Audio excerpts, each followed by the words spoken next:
Hello. I have returned. No, it's been a minute. I am going back to work tomorrow, so I'm excited about that after being out of work for probably about a little over 2 weeks. A little over 2 weeks. Had another hospital stay. So welcome to the cardiomyopathy world. But I'm still thriving. God is still good. And I'm thankful. You always have to have a grateful heart. I don't believe that you can complain and be grateful you can be grateful at the same time. Only one of them will prevail. And I choose to be thankful. Let's see. I went into work just to, for this last update status. Went into work on a Saturday, which is truly my Friday on the schedule, and came home. Went and took a nap. And when I woke up, I had feel like heartburn, right up in here. And so I haven't had heartburn since since I was pregnant with my daughter, which is 36 years ago. And it wouldn't let up. And then it moved over to my left side. Then it increased and went over to my right. And it was awful. It just felt like heartburn. And never seek out the counsel of social media. I didn't use wisdom at the time because it didn't click that it could be heart related. And I sought out social media for home remedies for heartburn, and mustard won. Okay. Took a teaspoon or tablespoon of mustard, and it didn't let up. Took 2 tablespoons of mustard, never let up. So by the time I got ready to go to the ER, it just the thought of having to drive to the ER. I hate going to the ER. Just the thought was sort of, I knew I was going to be in too much pain. So I called my sister-in-law, Kim. Thanks, Kim. And she took me to the ER. She stayed with me during that time, and they ran some tests, some blood work, some EKGs, and all the other stuff. And they contacted my heart specialist, who works out of another hospital. I went to the ER that was up the street, and that was Northeast Methodist, and he works out of Main Methodist in the medical center. He said to run, I think it was a tripetoid, or it was some type of lab test that they did, and it showed that the enzymes had went up. It showed it was some type of cardiac activity. So, but the EKG never showed like a heart attack. They admitted me. I stayed in. They were going to schedule me that Monday for a right artery catheterization. I guess to just see if there was any, I don't know what, don't ask. But that Monday, a bid came open at my doctor's at the Main Methodist, and so my doctor wanted me transferred. So via ambulance, about to say airport, via ambulance, I was able to be transported. This journey is really increasing in experience. So that was my ambulance ride to Main Methodist. As soon as I got there, the heart specialist team met me. They agreed upon doing another right artery catheterization along with the groin artery. So they immediately wheeled me off. They did a test where they showed that it was no blockage. Thank you. And the pressure was still low. So they said because of the congestive heart failure not improving and everything that was going on, and it was still weakening my heart and everything else was going out, they chose, instead of doing outpatient testings, for me to be scheduled to do a test here, a test there, until it completed the assessment for the heart transplant waiting list, to be put on the waiting list. They started doing all the tests there. So I had a psychiatric eval. I had a caseworker to come in. I had a colonoscopy, which, if you haven't got that, is very important. I avoided it for 4 years. You're supposed to get it when you're 50. and I avoided it. I finally was able to get that. I had an angiogram, I had ultrasounds, PET scans. It was a lot. So it wasn't one of those type of inpatient stays where you sit and just get medicated and have, I'm about to say your guests, have visitors. It was just nonstop. One person's coming in, here's another one leaving out. It was just in and out, in and out. So it was very exhausting. But the only thing now that I need to get, because they checked to see if you had your mammogram within a year, if that was a good test, or it was a test without any cancer detected. Um, the G or GYN visit, they want everything because I guess they don't want to have you to get an organ, and your body is not, it has other things going on, other dynamics. But everything went well. I have a dental appointment, and I have a bone density test, and I think it's another X-ray, and I am doing good. And the colonoscopy was good. They only found one polyp, and um, it was just it was busy, but it was a lot of laughter too, because I never have a dull moment. That it never happens like that. So I'm thinking, long as I'm laughing, I'm still living. So I am still loved, and I don't take it for granted. Um, and I'm grateful. I'm always going to be grateful because I don't believe that you can have uh, you can't complain and be grateful at the same time. There will be times where you may hear me complain. I'm not going to say it's always okie dokie. Everything is perfect. I have my vent times. I have my time, my rant and raves. But overall, you're going to always hear thankfulness, because as long as I have breath, I shall give praise. I shall be thankful. And God is good in it all. I have to say that. Let me see. I had some funny stories that happened. Okay, when I went to get my catheterization, I'm laying on the table, and they're about to stop doing everything. And I say, "Oh no, oh no, something didn't go right." And the doctors are like, "What happened? What was going on?" And they're thinking I'm having some type of cardiac activity or chest pains or something. And I feel my chest, and I say, "I thought I was coming in for a boob job." I'm sorry, but they were like, "Okay, no boobs here." And I'm like, "Oh man, okay." Then when we were getting a funny, because I was so ignorant about the procedure to get a colonoscopy, they came into my room with all the equipment. A lot of the X-rays, a lot of the tests were coming to me, along with me having to go to the different departments to be wheeled to the different areas. But they came to me, and I'm thinking, y'all are going to do this here? And they were like, yes. And I'm like, are they going to put stirrups at the end of the bed? How are they going to do this? Then I'm like, are they going to make me lay over on my stomach? How do you do this examination? I was so ignorant. So ask if you don't know. It's not what you think, and it's easier than you think.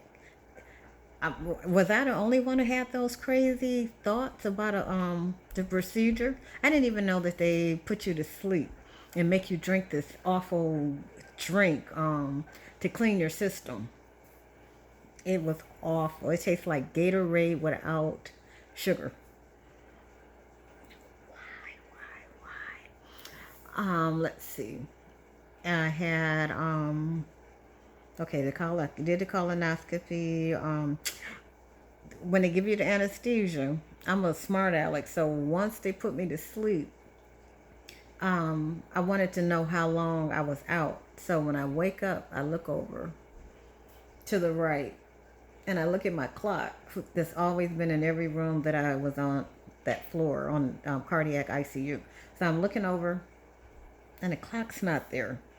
So I'm so out of it. I'm like, I must be hallucinating. When I wake up, the clock could be back there. So I go back to sleep. I wake up again. I look over. The clock's still not there. And I'm like, this is a long hallucination. So while I'm sitting there like, wow, how long is this going to last? the nurse walks in. And she's, hello, hi, I'm your new nurse. And we moved you to another room. And I'm like, okay, I thought I was hallucinating, so I'm not as crazy as I thought I was. And she's like, no, no, no, no. And so that was sort of weird with the timing of the waking up in a hallucination. Then my brother, um, Marcus, let me give out a shout out before I tell the story about how my applehead brother did me. Um, Thank you, Mark, for your support. I want to say that foremost. He was there most of the days that I was there. I was in over a week, and he was there. He was there, and I'm so thankful. My brother Kevin came to visit me. Excuse me. And I enjoyed your company, sweetie. Thank you, Fat and Juicy. Kyle, my brother Kyle, and my sister-in-law Juanita sent me balloons. That was a nice surprise. I was not anticipating that. So thank you so much. Um, Mika, oh my goodness, I got a lot of emails, not email, well, texts and inboxes on Facebook from friends and family. And, and a lot of people say, is there anything I can do? Anything I can do? And you appreciate that. But she sent me, she said, is there anything I can do? Please let me know. And I'm serious, let me know. And I'm like, okay, thank you, thank you. And then she says, are you in an apartment or are you in a home? And I'm like, I live in an apartment. And she says, oh, because if you lived in a home, we were going to come by and do your lawn. Wasn't that awesome? I said, I was so elated to just have that offer. I wish I had grass. Oh my goodness. But I really appreciated that. The love, the encouragement, the prayers, the good vibes that were sent. I didn't get a chance to probably address everybody, but thank you so much. It was really appreciated. Now let's get to Marcus. There was one of the days, I guess the IV was doing something wacky. The meds that they were giving me. So the nurses would come in and you would have like a band on with your name and your date of birth. So every time they give you meds, they would say, what's your name, what's your date of birth, or something to ID you, which is smart. And so the nurses came in and they were giving me some meds or something and said, and your name? And I said, my name is no, huh? And I'm like, what's going on? So I said, I know my name. My name is Min. And I could not think of my name. So she said, are you okay? And I'm like, no, it's in my head, but my name and in my head coming out. And I'm like, oh my God, what is going on? So they had the doctors to come in. I'm trying to express to them, whatever is up in here is just not coming out. Something's going on with my speech. So they said, we're going to take you to get a CAT scan to see if maybe I had a stroke or something happened while I was asleep. So I want to text I want to let someone know that they're taking me, I can't speak, but they're going to take me to get a CAT scan. So I text to my sister-in-law, Kim. And I try to text Marcus, and I'm texting him. And I'm like, okay, I texted, that's good. And then when I come back later on after eating lunch and trying to speak, they said, we're going to give you a dosage of medication that I know I only take one and I take it at night. She's saying that it had two. And I'm like, oh, now they one let my money. And I'm like, oh my God, they're going to give me too much. So I'm trying to, she said she's going to check to see what's going on because it was listed for two. So I'm going to text my brother to let him know they're trying to give me too much medications and something's wrong, and they're going to overdose me. While I'm texting him and erasing texting him because the texting was just not working either. He walks in and I'm like, thank you. And I'm like, more something going on with my mouth and my head and so he's like,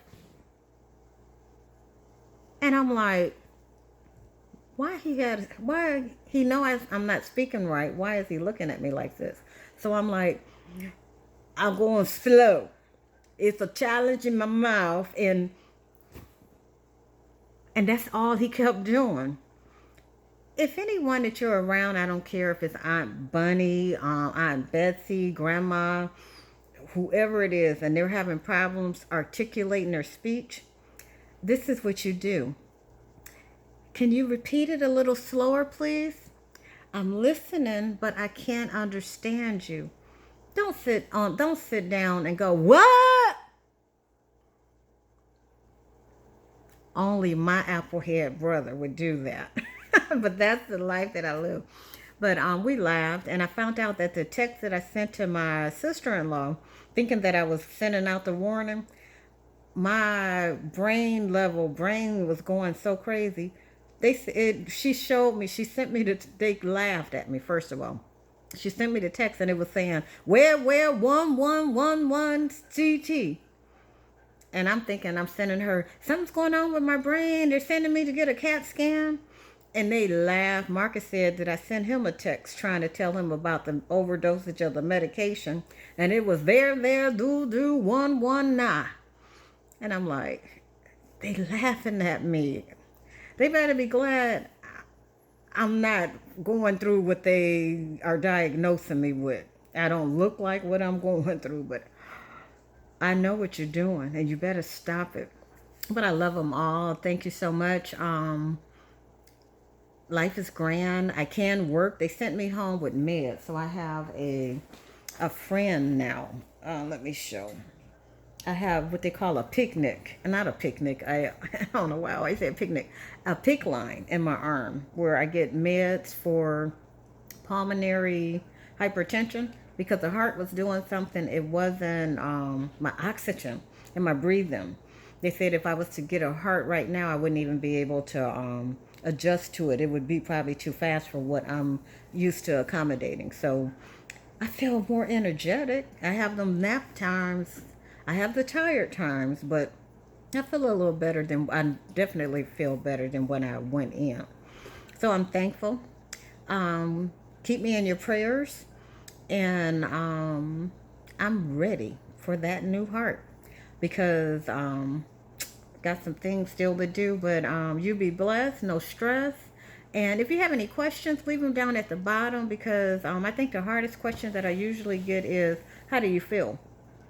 And the functions, the things that I'm going through, there's no feeling to them. There's no measure of pain. It's not like arthritis. I'm hurting or migraines. I'm feeling it here. You just have your fatigue days. You may have your shortness of breath days. Maybe the sleep may not be as well, but there's no measure. So my measure is always, today's a good day. Today is a not so good day. But if I'm still here, it's a great day. So you continue to subscribe, share, like. Natural J is my YouTube channel. Please subscribe. I want to be able to educate and show a face to cardiomyopathy because you're probably with someone every day that's dealing with the effects of heart disease and don't even know it. So I am the face of the diagnosis of heart disease, congestive heart failure, and along with some other things. But God is great. God is grand. You have a good one. And I should be going to work tomorrow. Have a good one. Bye-bye.